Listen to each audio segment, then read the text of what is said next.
আমি আছি এখন ইথিওপিয়ার বাহারদারের টানা লেকে। অসম্ভব সুন্দর একটি দেশ ইথিওপিয়া। 11.5 লক্ষ বর্গ কিলোমিটার আয়তনে, 10.5 কোটির উপর লোক, কিন্তু 80টির উপর জাতি আর 80টির উপর ভাষা এই দেশে। এবং বিভিন্ন জায়গায় এখানে গৃহযুদ্ধ হচ্ছে। গন্ডা একটা এলাকা, সেখানে আমার যাওয়ার ইচ্ছে ছিল, গৃহযুদ্ধ হচ্ছে। এখানেও গৃহযুদ্ধ হচ্ছে। এখানে যে টানা লেকের পানি গিয়ে একটি ঝর্ণা দ্বারা সৃষ্টি হয়েছে, টানা ঝর্ণা, ওয়াটার ফলস, বিশাল ওয়াটার ফলস। কিন্তু এটাও আমি দেখতে পারবো না, তার কারণ হচ্ছে এখানেও গৃহযুদ্ধ হচ্ছে। আমি এয়ারপোর্ট থেকে নেমেই বহু আর্মি দেখলাম এখানে, এবং ট্যাক্সি ড্রাইভার বলল যে ওখানে যাওয়া তোমার নিরাপদ না। এটা হচ্ছে আয়ারল্যান্ড। এ ধরনের অসংখ্য আয়ারল্যান্ড আছে। তবে মনোমুগ্ধকর একটা সুন্দর দেশ, কিন্তু নানান সমস্যা এখানে।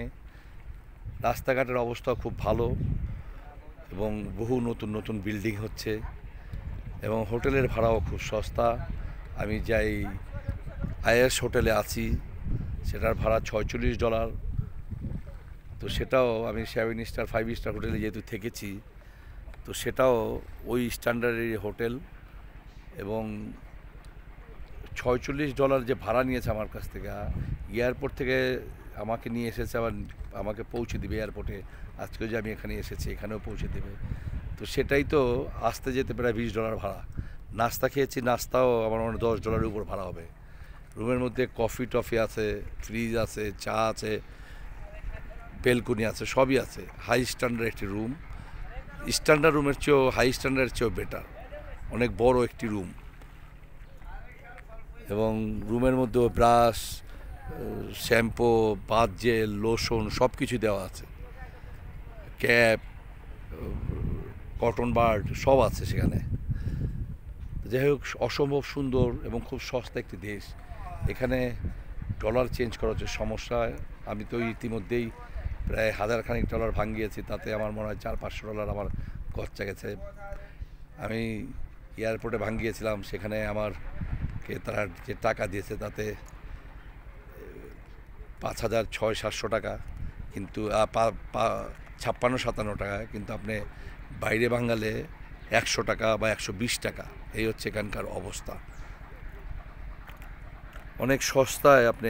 আর এখানে সবচেয়ে বড় ব্যাপার হচ্ছে এয়ারলাইন্সের ব্যবস্থা অনেক উন্নত। এখানকার এয়ারলাইন্স, ইথিওপিয়ান এয়ারলাইন্স সারা পৃথিবীর বিভিন্ন জায়গায় যায়, আর আফ্রিকার তো সর্বত্র যায়। আফ্রিকার সবচেয়ে বড় এয়ারলাইন্স, এবং এদের টাইম টেবল, বিমান সব কিছুই অনেক সুন্দর। এবং এখানেও লোকালেও এদের এক এক জায়গায় প্রতিদিন 5বার 7বার ডোমেস্টিক এয়ারলাইন্স যায়। আমি এই যে এখানে এসেছি, 1 ঘন্টা 10 মিনিটের রাস্তা। এই সকালে এসেছি আমি, 6:50-এ ফ্লাইট ছেড়েছে, 1 ঘন্টা 10 মিনিট এখানে এসেছি। এসে সারাদিন ঘুরে আবার আমি আদ্দিস আবাবাতে, ইথিওপিয়ার রাজধানীতে চলে যাব। কালকে আমি যাব সামারা, সেখানে বলকানো টানকিন আছে, বলকানো জ্বলন্ত অগ্নেয়গিরি। সেইটা আমি এক রাত সেখানে থাকবো। 26 তারিখ আমার ফ্লাইট, সকালের ফ্লাইটে আমি আবার রাজধানীতে এসে বিকাল 4টার ফ্লাইট আমি ধরবো। এই হচ্ছে আমার প্ল্যান। আর ভ্রমণ অনেক কষ্টকর ব্যাপার, অনেক কষ্ট, অনেক ব্যয়বহুল। যারা বাংলাদেশের পাসপোর্টে আমি সারা পৃথিবী ঘুরেছি, 193তম দেশ এটি। এটা আসলে পৃথিবীতে অন্য কেউ এত দেশ, এত শহর, এত বন্দর, এত নগর ঘুরেছে কিনা আমি জানি না। কিন্তু বাংলাদেশি পাসপোর্টে 100 দেশ ঘোরাই অনেক কঠিন ব্যাপার। কেউ যদি বাংলাদেশি পাসপোর্টে 100 দেশ ঘুরে থাকে, তাকে আমি সালাম করি, সিলট করি, শ্রদ্ধা জানাই। তার নাম, ঠিকানা, অ্যাড্রেস দিলে আমার পরবর্তী বই যে বের হবে 2025-এ, সেটাতে তার টোটাল যারা যারা ভ্রমণ করেছে তাদের সবার টোটাল জীবন বৃত্তান্ত আমি দেব। কারণ ভ্রমণ অনেক কঠিন, অনেক ব্যয়বহুল এবং অনেক কষ্টকর ব্যাপার।